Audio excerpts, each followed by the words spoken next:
Hey guys, welcome back to another clip of Schach-manuel-lernen. Today I will show you the game that I played yesterday in first league of Switzerland, like this team championship, and on my road to 2.1k rating points, we will see if I made progress or not. So let's start. So I played on the first board, so it means I had the strongest opponent. I had the white pieces. I started with e4. We played French defense, and then I played with the sideline with bishop d3. It's a sideline, like normally it's knight c3 or e5 for exchanging. And this line is, it's okay for white. It's not best one, but it's playable. So this is main line, c5. Then I played c3. Like main line here would be knight e2. And knight c6, bishop e3, and so on. So I decided to play this sideline with c3. So he has always the option to capture. Then I play with Isolani. It's unbalanced position, but I like this to play. And the main idea behind bishop d3 takes here is that I'm on this long diagonal without playing g3. So knight goes to e2. Normal development, bishop g5. Here was first critical move for me to think about it. I thought about b4 first. If he takes c4 with the center, but it's not enough since you just lose a pawn. The other option I calculated was this, but it's neither good because of bishop pair, bishop a6, rook d8, and just good for black. So b4 I didn't play. Then I thought knight d2, but he simply takes, and now he can take here and I have nothing. Then the last option I calculated, beside the option I played, was taking here. Problem is he takes here, knight d2, knight e5, then I have to give up this bishop, which means the bishop pair, and that's why I was like, not the best option either. So what I decided to play at the end was queen b3. Here I had to calculate two main moves, like queen takes, this line, that he has bishop pair but damaged pawn structure, quite balanced. The other option I had to calculate was c takes d4, which happened in the game, capture, capture.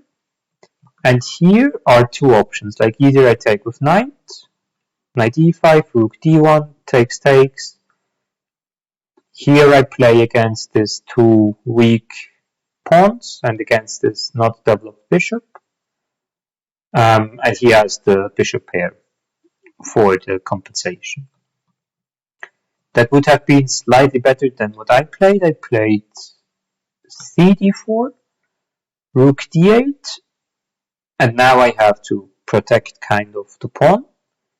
Bishop e3, knight d5 is nothing. So I played rook d1, but now the difference is the bishop is not protecting the rook, so this pawn is pinned, and when this knight would be off the board, it would be protected. So he played e5. I calculated that to take here, knight c3, so rooks are connected. He has to capture because every other move is just bad. And the reason why I played this line is I could play knight e4. So if he captures, I recapture, so he gave up his bishop pair again and he has nothing. And if he plays something else, I can take here. And if he want to keep his bishop pair, he has to damage his pawn structure. c5 was best move, knight f3. Bishop e6, attacking a2.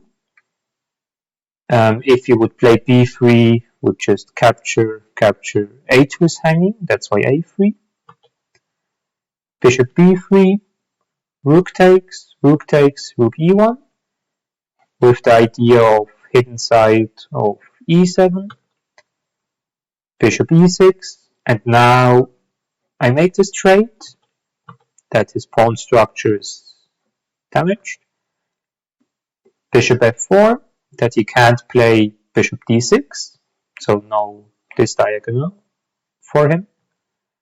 Bishop f8, he played with the idea to go on g7.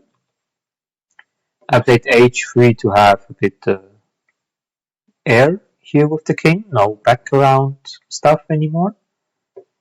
Rook d3, e3.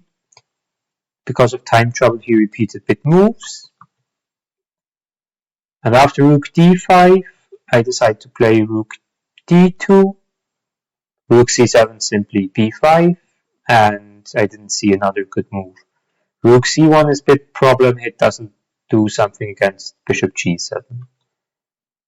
If he would play here bishop g7, I can simply play this one, and if he plays this, I can exchange the bishops and I have quite okay position. b5, rook c1, attacking this pawn. Long-term idea is then going back, and if he plays c4, I can always play knight d4 with quite a nice position for my knight. b4, takes, bishop e3.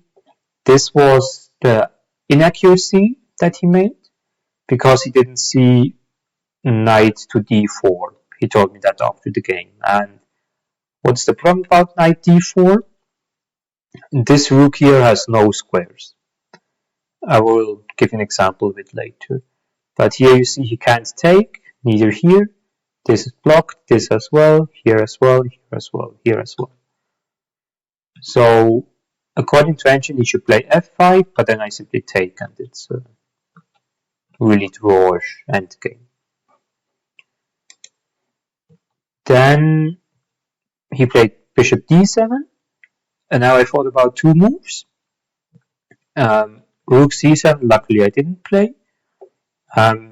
You can pause the video to find out why it didn't work, why it wouldn't work. He could play rook d1 check, king h2 is forced, bishop d6, and just wins the game.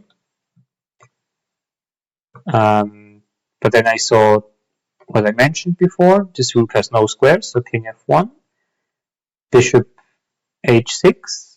Now here I missed my only winning chance in the game. I should have played rook c7. I marked the ideas, like I have two threats, taking bishop and attack the rook, and since the rook has no squares, I would win the rook. Here he doesn't really have moves, like if he takes here, I recapture. If you play this one, the rook has no squares. And if he plays this one, I will just win a piece. So that was, unfortunately, the win that I missed. Instead I played king e2, and he has this nice saving option that I missed, rook takes d4. If I capture the rook, he just captured my rook, so I lost a piece, so I'm forced to capture there. And then he attacks, and then we played a few more moves, but opposite colored bishops is quite drawish. Exchange rooks, and afterwards opposite colored bishop ending was quite drawish. So I accepted the draw after I checked how my teammates are. I couldn't play for much more. We lost the game, unfortunately, but at least for myself it was a good result. Like my opponent had 2.1k rating, and that's also my long-term goal. So I saw I can have an even game against them, and next time I will do it better and I will use my winning chance. And yeah, that was my game from yesterday. I hope you could learn a bit something. If you have suggestions or any hints or something, please leave a comment below. If you want to support me, hit the subscribe button, leave a thumbs up there. And yeah, I wish you all the best for your future chess games and see you next time. See you guys.